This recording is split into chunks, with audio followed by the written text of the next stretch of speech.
and 10.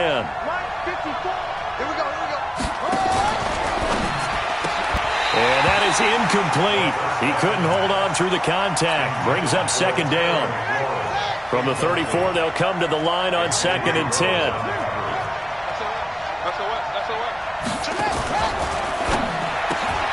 That's complete to his receiver, McLaurin. And he'll be tackled right on the chalk of the 45.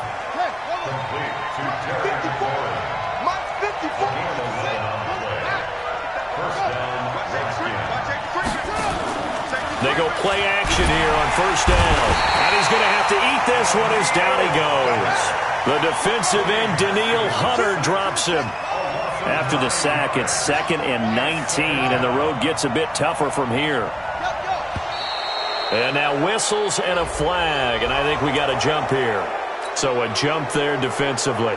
And it's a killer. Watch the football. Don't move across the line of scrimmage until the ball moves. Second down, Haskins. His throw incomplete. Jordan Reed was the intended target, but now it's 3rd down. I know our vantage point might be a little bit better way up here, but that looked like an ill-advised throw to me. I didn't see anything open, and this play just didn't look right from the beginning. It did not. I thought he might get outside and just chuck it away. Dangerous pass, incomplete. Now a 3rd down throw, but it misses the target, incomplete. You can tell they were hoping for a flag there offensively. Several on the sideline motioning, hey, why not a penalty? Why not a penalty? What did you see? Yeah, I think you've got to let them play, and the officials are instructed, if there's contact coming from both sides, no flag. Let them fight it out. And forces 4th down. Here we go on 4th down. Haskins. He'll get this to his speedster, Paul Richardson. And he takes this one down almost all the way to the 30. They go for it on 4th down, and it pays off big time as they pick up 29. From Viking territory now, they'll come up 1st and 10, down at the 31. A first carry now for Thompson. Oh, he's got some breathing room. And they will eventually get him down, but he's inside the 5 all the way to the 3. Back-to-back plays of right around 30 yards, and the field position has totally been flipped. They'll try and run for it on 1st and goal. And he is into the end zone. Touchdown, Redskins. A 3-yard touchdown run. And the Redskins take the ball down the field and score on their opening drive. Hopkins with the extra point, and that makes the score 7-0.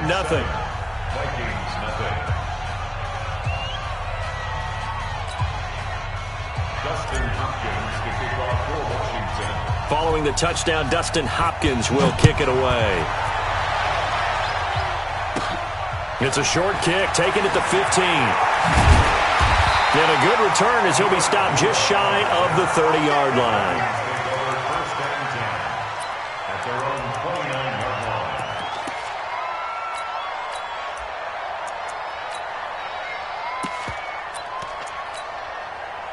Cousins and the Vikings with a 1st and 10, just shy of the 30.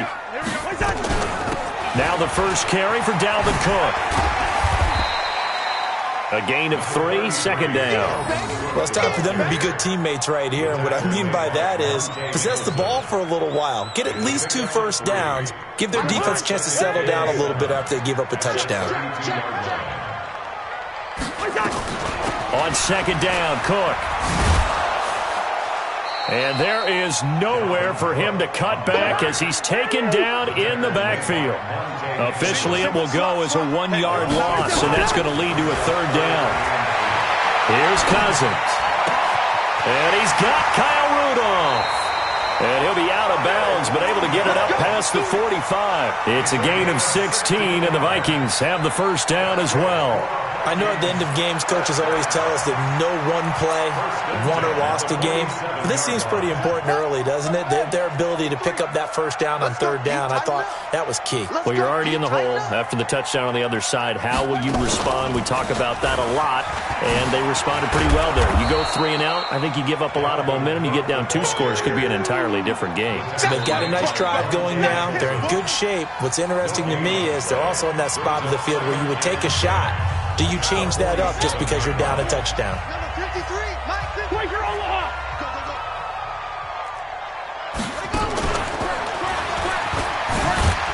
And not able to break away this time as they're going to stop him right around the line of scrimmage. No gain on the play there, so that doesn't help. Now they're looking up at a 3rd and 9 situation. And he's going to come up a few yards short. Brought down at the 45. It's a 7-yard run, but it does bring up 4th down. A gain of 7. It's 4th down. The Vikings going to signal for the first of their timeouts. They'll have 2 remaining as we step aside here in this second quarter.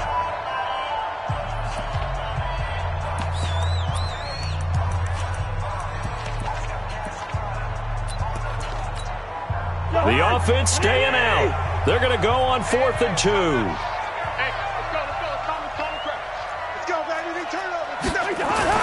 Cousins to throw for it on 4th.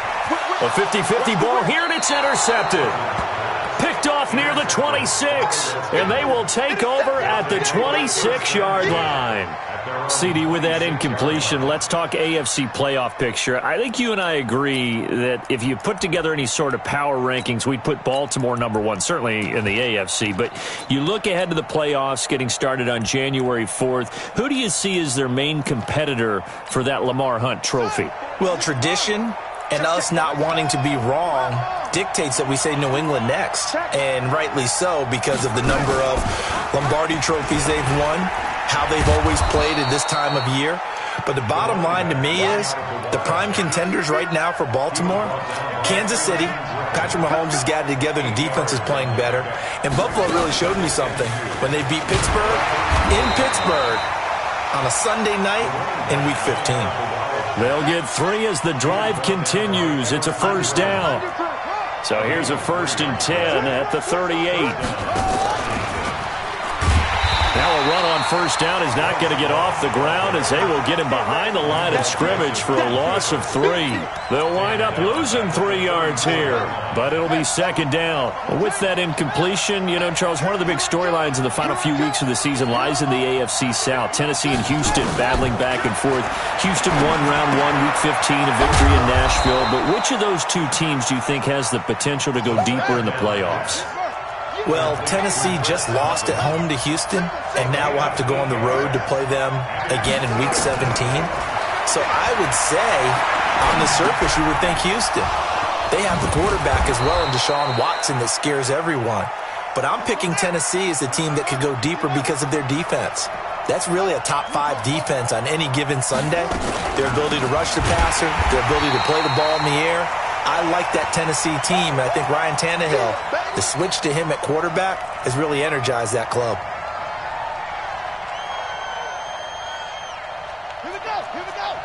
Fans, a reminder, I have a note card here that says ad-lib halftime previews. So I guess let's do just that as we'll hand things over to Jonathan Coachman in Orlando when this one reaches halftime. And he's going to be hit and taken down. Back right around the 48-yard line. Now the Vikings will use the 2nd of their timeouts. So that means they're down to 1 remaining here as we head toward halftime. Need something from deep in the bag of tricks here after 1st and 2nd down went backwards. It's 3rd and very long.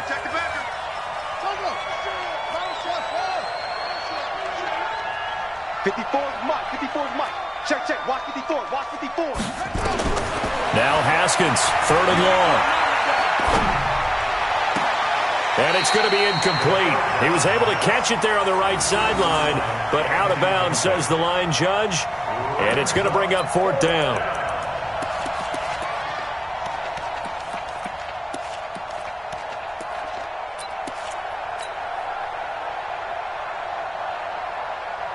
And how about this? 4th and long, and they're going to go for it.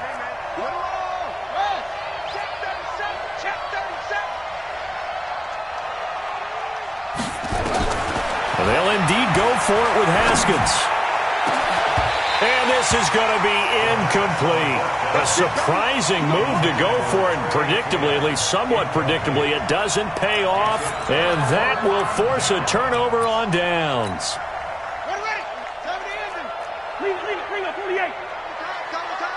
Hey, you got 3 down, 3 down.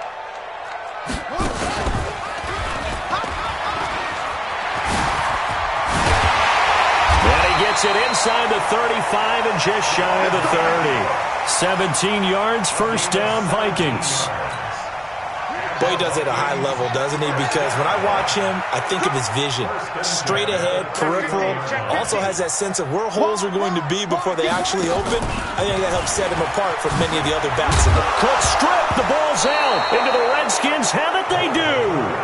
Often on fumbles, you look at the guy who coughed it up and say, geez, what did he do? But, hey, let's tip the cap to the defense here. Not a problem at all, my man. I'm not even going to tip it. I'm going to doff my cap to him. Congratulations. Big-time play. Knocking it free and creating something good for your team. Hey, watch the ball, watch the ball.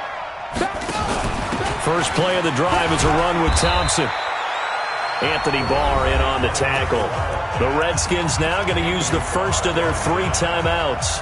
So as they take it over, we step aside.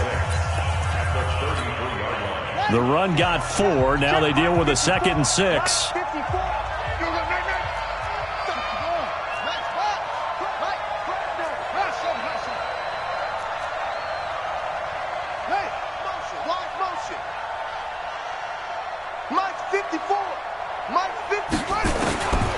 On 2nd down, here's Haskins. Able to find his running back, Geis. 7 yards there and a first down. And we see another pitch and catch there to the running back. This position just continues to evolve.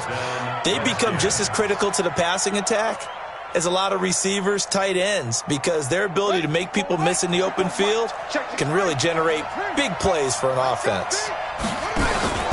Now Haskins on first down. Flushed out right. Now he'll let it go deep right side. This is caught inside the 15. Now Washington going to use the second of their 3 timeouts as they get the stoppage with a little over 50 seconds to go in the first half. So how about this for field position after the big play? Inside the 15 now as they come up on 1st and 10. He's coming. Double up, double up. They run with Thompson. And they'll go backwards here, losing yardage to the 14. What a difference a play makes. A huge step forward and now a small step back as he loses a yard or 2. On 2nd and 11 now. Haskins to the end zone, but it's incomplete. Trying to get that one to his tight end, and they've been trying to get the ball to him, but as of yet, unable to successfully complete one. But you know there's usually a nice comfort zone in throwing to the tight end. Great sight lines, usually right in the middle of the field. An incomplete pass on that last play, and that means they'll need to come up with something here on 3rd down. Check 13. Check 13. Go.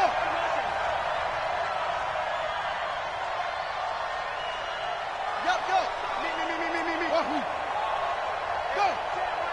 Check Mike 54. Mike 54. Here we go. Let's bring it. Let's go. Let's bring it. Let's bring it. Mike, check. 3rd down. Here's Haskins. Looks to throw. Fires right side. And that's going to be incomplete. The coverage too good there. The contact popped the ball free, and it's 4th down. So now on 4th down, the Redskins will hand things over to their kicker, Dustin Hopkins.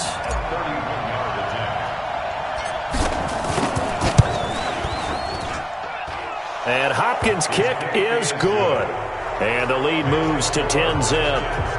Still a little bit of time left here in the 2nd quarter, but they do get 3 before the half and expand that lead. And they have to be happy about that, and we haven't met a team yet that doesn't put an emphasis on trying to get points on the board in the last 2 minutes of a half. They'll be real excited to have those up on the board. It's a short kick, taking it to 15. And they'll have good starting field position as he's up just shy of the 40. The Vikings take over 1st and 10 at their own 39-yard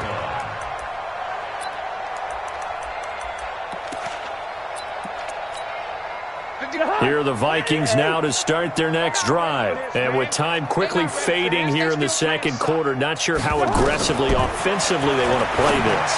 I think we'll find out just how much they trust their guys in this situation if they decide to take a shot. They're throwing to start the drive, but that one incomplete.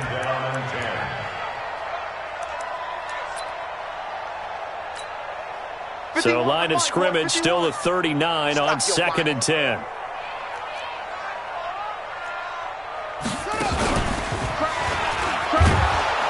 And he is going to be stopped cold behind the line of scrimmage.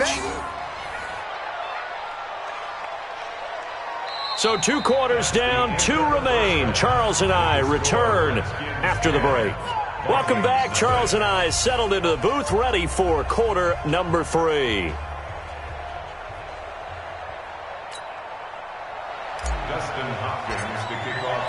Both teams appear ready for the fight ahead, and we resume action here in quarter number 3. That's fielded in the end zone. And he'll take it back to about the 19-yard line. The Vikings take over 1st and 10 at their own 19-yard line. The Minnesota offense about ready to get this next drive underway. They come out here with a 0 on the scoreboard. What was said in that locker room? That's what I want to know. I would love to have been in there because we often have the feeling that there's a lot of shouting, screaming, people upset. But typically, halftime locker rooms are a lot more clinical than that.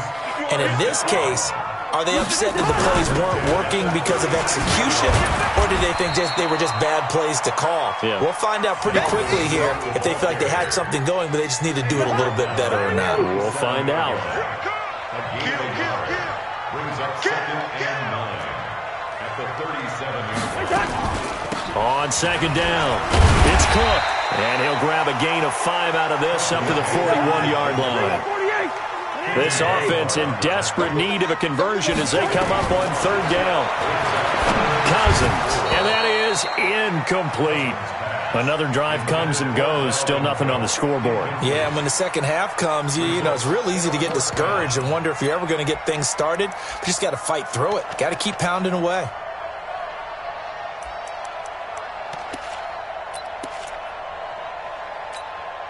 Still just the 3rd quarter, but they've got to make something happen. I think they know that. They're going for it on 4th. They'll indeed go for it. It's Cousins. And Rudolph has it, the tight end. And he's got the first down yardage before being taken down at midfield. And the drive stays in motion with a nice 8-yard pickup on 4th.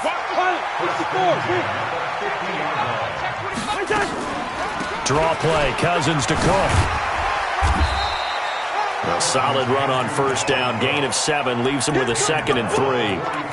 Well, no matter how they phrase it, staying on schedule, staying ahead of the sticks, whatever you want to call it, 7 yards on 1st down, that fits the bill.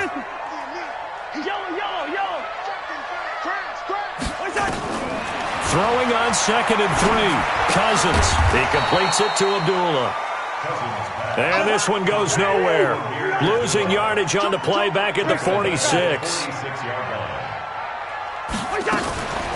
The first run for the backup, Abdullah. And a pretty nice tackle there, ranging up from his free safety spot as he'll stop him about a yard short. It's a gain of 5, and now the question, will the offense stay out there on 4th and 1?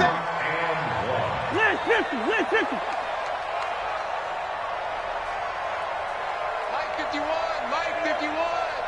Got 6-6. Pull it high. Kill. Hey, can. Kill. Turn up. Check. What's that? Now Cousins on 4th down. And my goodness, this is incomplete. Mike Zimmer got to be unhappy with how that turned out. And the Redskins defense going to take over on the turnover on downs. A good starting spot for the Redskins as they come up 1st and 10 at the 41-yard line. Pretty nice work defensively there on the 1st down run as they hold him to a gain of a couple. Tackle made by Eric Kendricks. A gain of 2. Brings up 2nd and 8 at the 43-yard line. And a good burst there gets him 7 up to midfield.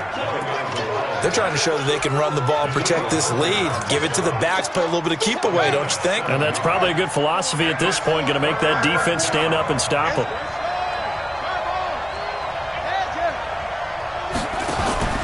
They'll try and get it with Geis. And Geis is going to be stopped short. as he did not get the push he needed. Call it no gain that time, and they're going to be left looking up at a 4th and 1. They'll run for it. Geis. And he's got the first down before being taken down at the 46. Just a gain of 3, but they'll certainly take it as they convert on 4th down. And we return, welcoming you back to Minneapolis. It's the Redskins with the football and the lead as we start the 4th.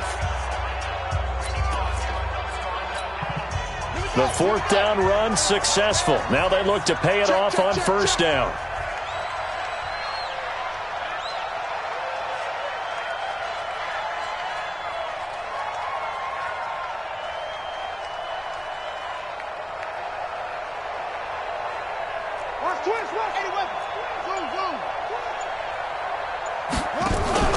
On 1st and 10, it's Haskins escaping the pressure right.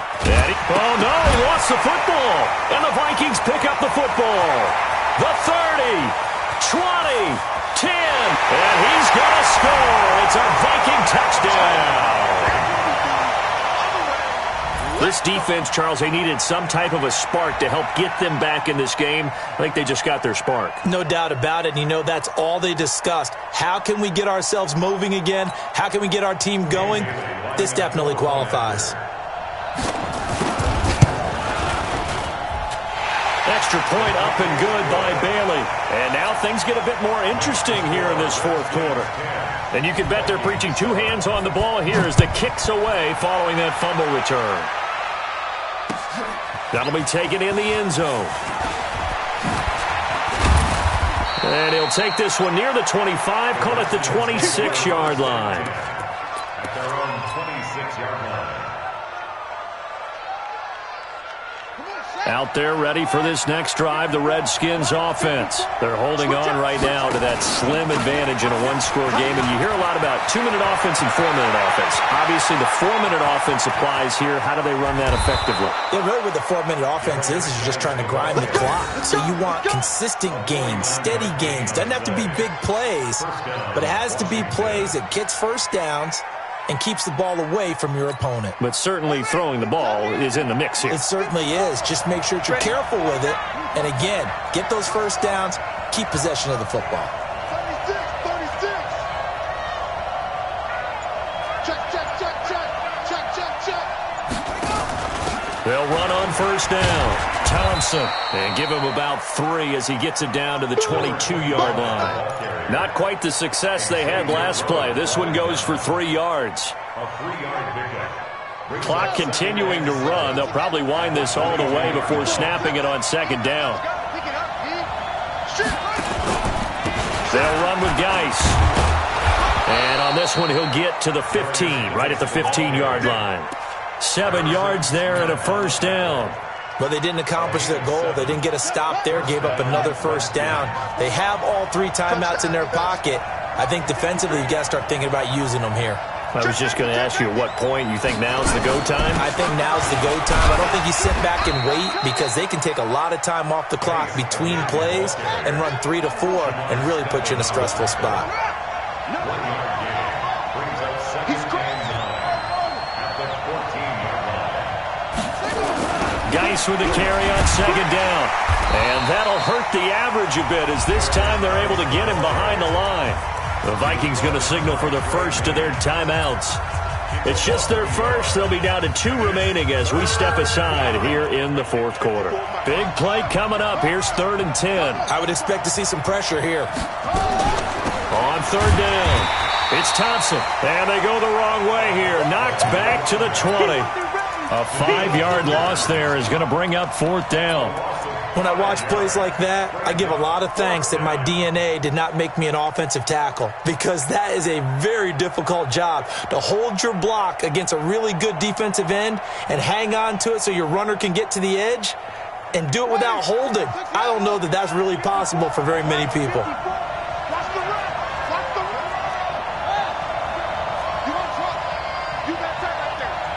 3 points separating these two sides with 2 minutes left to go in the 4th.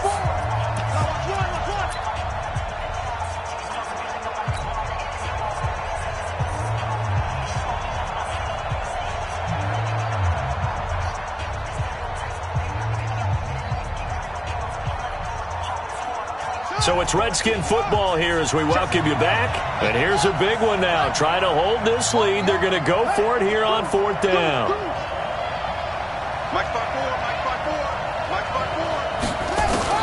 They're going on 4th down. Haskins. And no, it's incomplete. Boy, it looked like he had it and dropped it. And the Vikings defense is going to get the football back. So a tough pill to swallow there. A would-be touchdown pass in and out of his hands on 4th. Sometimes it just comes down to execution, doesn't it? Because we're always questioning, should they go for it, should they not? Is it the right play call, is it not? In this situation, everything was right except for the finish. You have to catch the ball and convert. Now here's a pass on 1st down that's knocked away and incomplete. They were looking for Johnson that time, and that'll bring up 2nd down.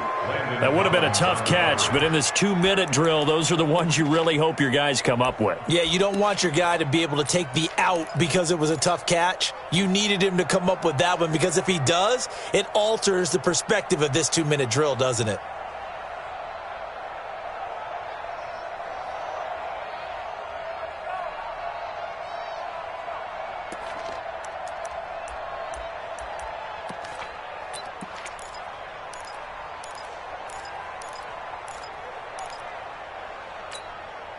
After the incompletion, here's 2nd and 10 from the 20.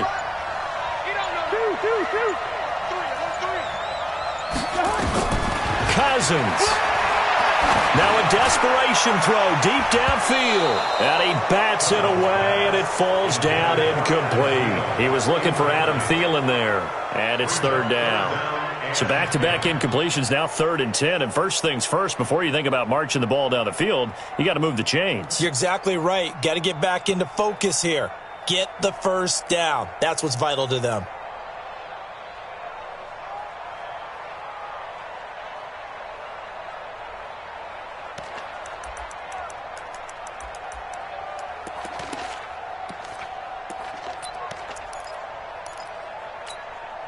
So back-to-back incompletions, and that has him staring at a 3rd and 10.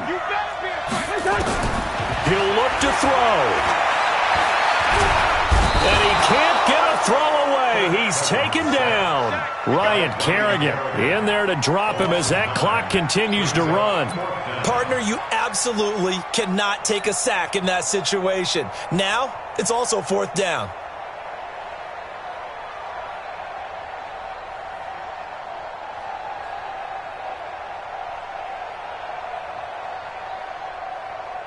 One score down. Here we go. They're going to go for it here on 4th down. Back to throw. He's going to let it fly.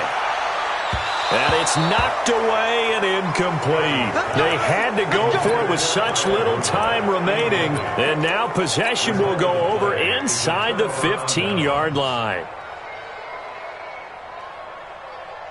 Set, ready. Here, go on. 54 miles.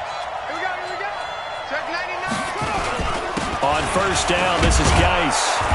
And he's going to be brought down just shy of the 5 at the 6. 5 yards on the carry. Good pickup on 1st down. They stay on the ground. Geis again. Oh, look at the juke. It'll only be a gain of a yard, and it sets up a 3rd down and 4 now. Well, they had that one sniffed out. Excellent run blitz. Stop that one for a short gain. What makes a good run blitz a good run blitz? The ability to stay on task, to follow up your assignment, go to the gap you're supposed to cover. And he's across for the touchdown. And in the final minute, that should just about seal it. And that touchdown should make you feel comfortable.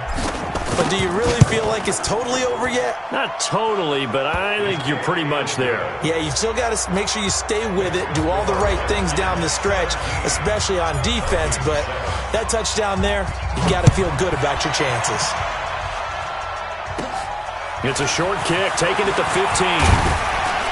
And they're going to start this drive in pretty good shape as they get it up past the 30. The Vikings take over 1st and 10 at their own 31-yard line.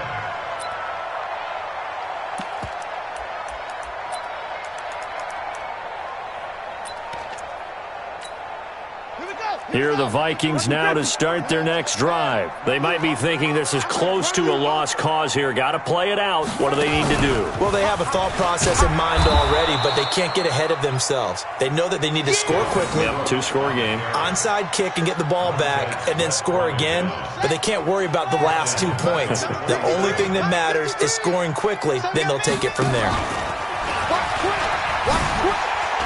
Oh, he faked it with a juke. Now he's got some room. And he'll be taken down, but not before they work it across midfield. And with inside of 10 seconds, 8 to be precise, we get whistles and a timeout on the field. First and 10 at the 49-yard line. Following the good run by Cook, here's another first and 10. Check, check. Lucky.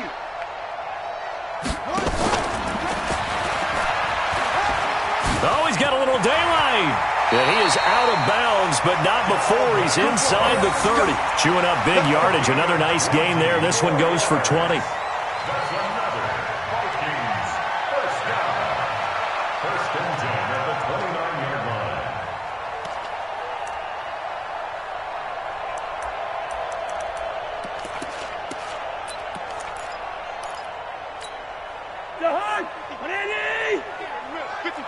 Here we go. One last shot now for Cousins. Now a desperation throw. And this is going to be caught. So it affects the final score, not the outcome, but it is a late touchdown here on the game's final play. Doesn't affect the outcome, but, hey, nice job there to put it in the end zone for the final play. Could it affect other things? Sometimes these types of scores are ones that we don't consider big at the time. Then later on we find out maybe that was a tiebreaker. Yeah. Or, of course, in the fantasy football world, these points mean a lot. A lot there. Well, on the one side, if you try to take away something positive from this game, they played to the final whistle, getting the touchdown there on the last play. But still, all for naught, really. Yeah, I'd say give them points for positivity. I like that. That part is good. But I often wonder, when the game is settled and the clock is run out, do we really need to kick the extra point? Oh, yeah. It's silly. It's silly. It doesn't make any sense to me. I know that people have